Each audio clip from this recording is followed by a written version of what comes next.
You like when you see an analyst come at a player, but you come at the most famous player in all of basketball. The guy that really stands out, owns the world. He owns the NBA, as we call it, the LJA. And you go after him, just like Stephen A. Smith. Now, Stephen A. Smith is a big name. He can't end Stephen A. Smith's career because Stephen A. Smith just got a $20 million a year contract from ESPN.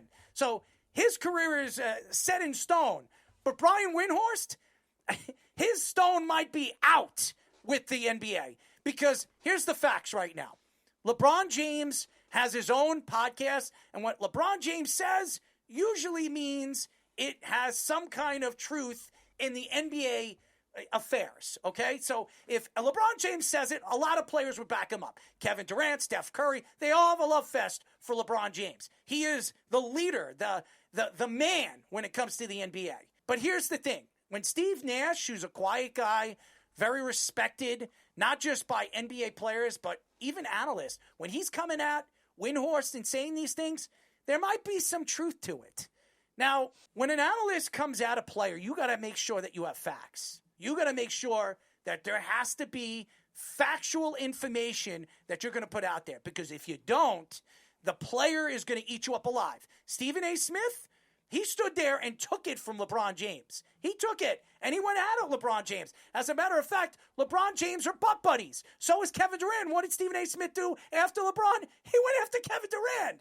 These are guys that looked up to Stephen A. Smith for years. I've been on his show for years on First Take and respect him very, very much. When you look at the NBA, it is a players' league. We went over this, and I'll say it again. The NBA players run the league. LeBron James has run the NBA since Michael Jordan and Kobe Bryant retired. This guy has been everything to the NBA. He's brought in endorsements from companies that you wouldn't even expect internationally and Americanly. I look at right now what's going on here. It doesn't seem like Windhorst has a battle to win here. I don't think he's going to win this battle with LeBron James. And LeBron James, he has had his hands dipped in everything. From pizzerias to production, from L.A., all over the place. Why do you think LeBron James went to the Lakers? Do you think he went to the Lakers because, it's the Lakers? He couldn't give a crap about the Lakers organization. He went there because he wanted his sons to go to one of the best high schools in the country when it comes to basketball. Build a brand. And to build his brand, not only commercially, internationally. And when you're in L.A. or New York, which he didn't want to go to New York, as we all know, he wanted to go to an organization that was going to help him set himself up to go where he wanted to go after basketball. And when he went to the Lakers, how many years did he have left in the NBA? Probably 6. And what is he going into this coming year? I think it's his 6th or 7th season as a Laker. His career is practically over. And now he's sitting there with his podcast. And by the way, who was the other guy on his podcast before? It was Steve Nash. It's the Lakers coach.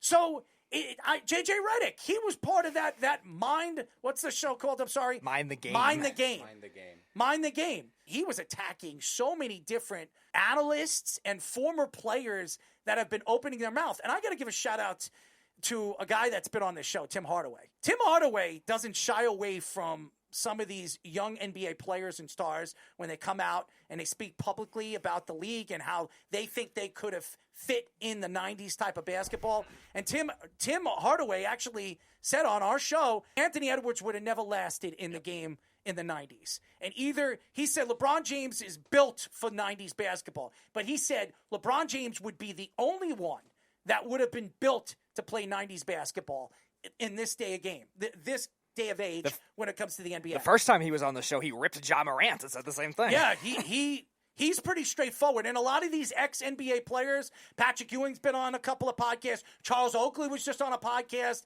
and he said something. Charles Oakley will never throw LeBron James under the bus or Kobe Bryant. And I tried to get Charles Oakley to speak up about the NBA these days. But Charles Oakley kind of took a step back, and he works with a lot of NBA players right now in the game because he's a cook, and he works with a lot of different organizations that work through the NBA. So he's not going to throw him under the bus. But here's a guy that you definitely got to listen to that loves to go on podcasts and throw the NBA players more than anything. It's the same guy that has been in the game in the time that Kobe Bryant was playing and Paul Pierce and all those guys. Errol, why do you Kendrick think the Perkins. The NBA has become a bitch sport. It's become a player sport. And now you have Brian Windhorst, who has some takes that I would agree with him. But when you're going after the most popular player right now in the NBA, and then that player is going to go and take shots at you and put you on the back burner and say, you know what, this guy shouldn't even be speaking. This guy shouldn't even be an analyst. An analyst shouldn't even have a podcast because nobody's listening to him. That tells you that LeBron James is pretty much sent you to your own grave, 6 feet under. And Brian Windhorst, who, by the way, if I'm not mistaken, he walked away from ESPN, if I'm not mistaken. No, he's still there. Oh, he's still with ESPN. No, but who was the one that stepped down from ESPN recently? Wojnarowski. Why do you think Wojnarowski walked away from the NBA? Why do you think that job was so stressful? Why do you think he walked away from the NBA? He walked away from the NBA for specific reasons. He didn't want to deal with this anymore. He didn't want to deal with the players. He didn't want to deal with the executives. And he didn't want to deal with the situations outside of the game of basketball, which he was dealing with. That's why Wojnarowski walked away from the NBA. Why would you walk away from a league that you were the face of the analysts? You're just like Schefter. Schefter gets all the information before everybody else does. Wojnarowski was that guy. Now they have this young, pretty boy. Shams, who I don't know. That was his understudy. Yeah, he worked with him for like 10 years. But that's what I'm saying. Wojnarowski walked away for one reason and one reason for everything that you're hearing right now with LeBron James. He didn't like that the players were running the league. He didn't like about the players throwing the analysts under the bus. If they said anything wrong or put a player in their place, they would get attacked all over social media. And he didn't want to deal with it anymore. He didn't want his name being rubbed into the ground. And so what did he do? He did the right thing. He stepped away from it before it got worse. And I'm going to tell you this. Brian Windhorst is never going to get a chance to do that because what's going to happen is LeBron James is going to bury him, and he's never going to get out of it. He's going to be buried alive, and there's no way he's going to be able to dig his way out of this. Nobody gives a crap about him. I disagree. He's like one of their top guys. They don't give a crap. Get Up and like their top show. You're going to see him lose his job. You're going to see him lose his job. You're going to see him lose his job. LeBron doesn't have anything to do with it. He's going to be out of the league in a year. It's his last year. And that guy's going to have a career for 25 more years. LeBron James has mined the game, okay? He's going to be in he's going to be in the press. That's why we're fighting, right? Because he said that nobody wants to listen to an X's and O podcast. And I would argue he's right. I would say that there's a very small subset of people that want to listen to an X and O's podcast. There are basketball coaches and basketball super duper fans that played and actually understand or really want to learn the game and listen to those guys. It's LeBron James. I want to hear whatever LeBron James says. And Steve Nash. He didn't say anything that was that crazy. LeBron came back and said something pretty crazy, in my opinion, going after him. For, honestly, he's been taking shots at him. Now, it's weird because we know Windhorst made his career off of LeBron. From when he was in high school, he was writing about LeBron and getting on TV. And that's how Windhorst became who he is. And there's always been, he's not friends with LeBron, but he's been the guy that's profiled LeBron since he was 18 years old, maybe 17 years old.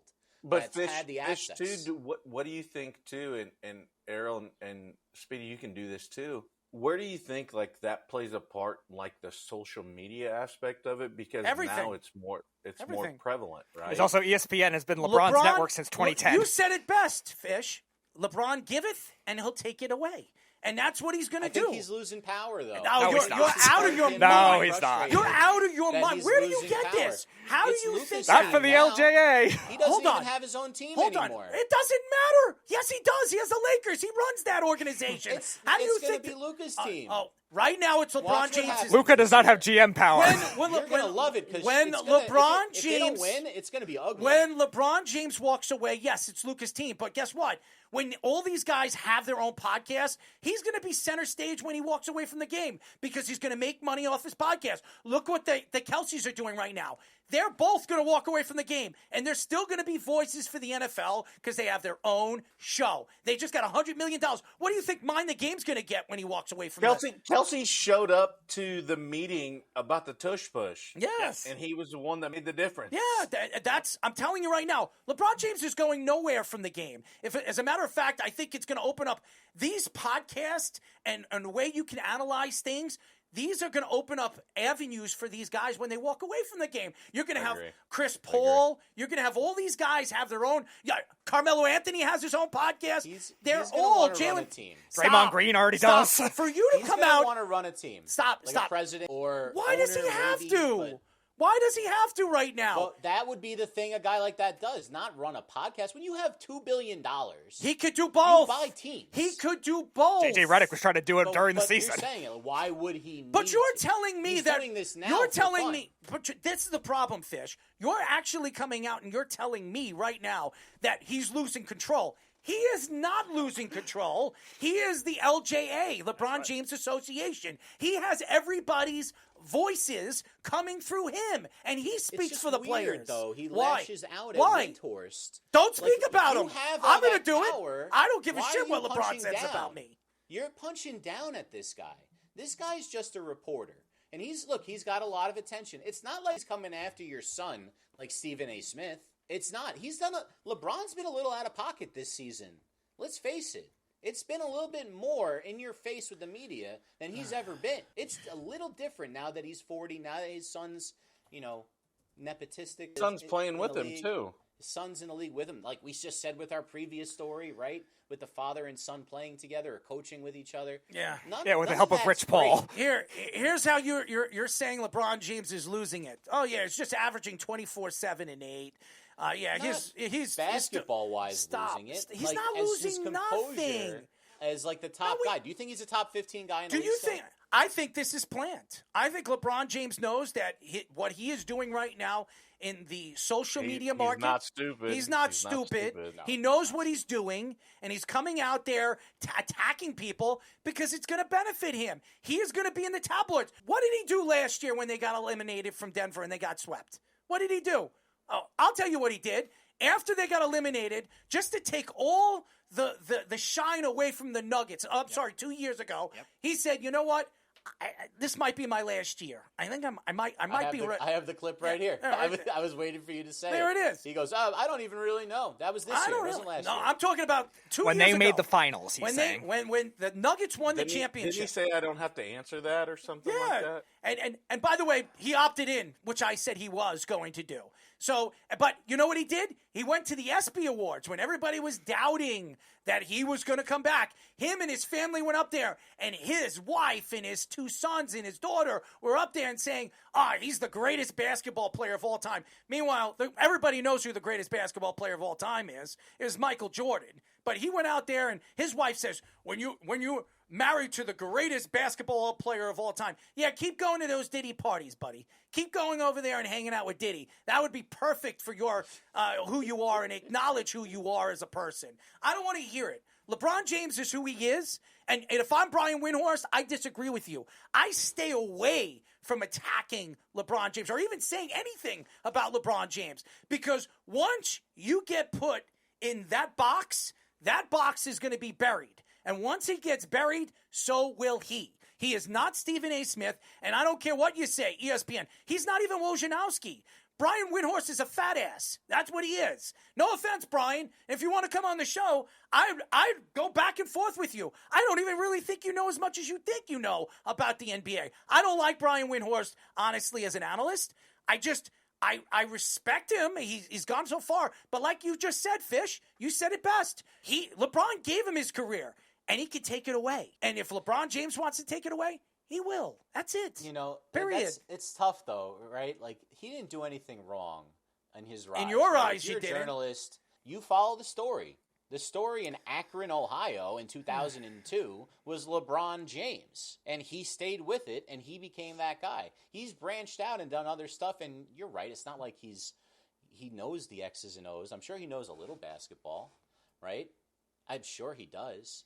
But LeBron's not wrong saying you probably shouldn't get your basketball takes from Brian Windhorst. You should get your insider information maybe from him. you should be able to draw your own opinions from the stuff that he says. When they get on the shows like Get Up and they start pontificating, that's like you're doing two different jobs at the same time, and I don't like that from my journalists. I want my journalists to be journalists, personally. So I as a, like, especially as a social studies teacher, you see it in politics a lot where these guys pretend to be journalists and then they give you their opinions.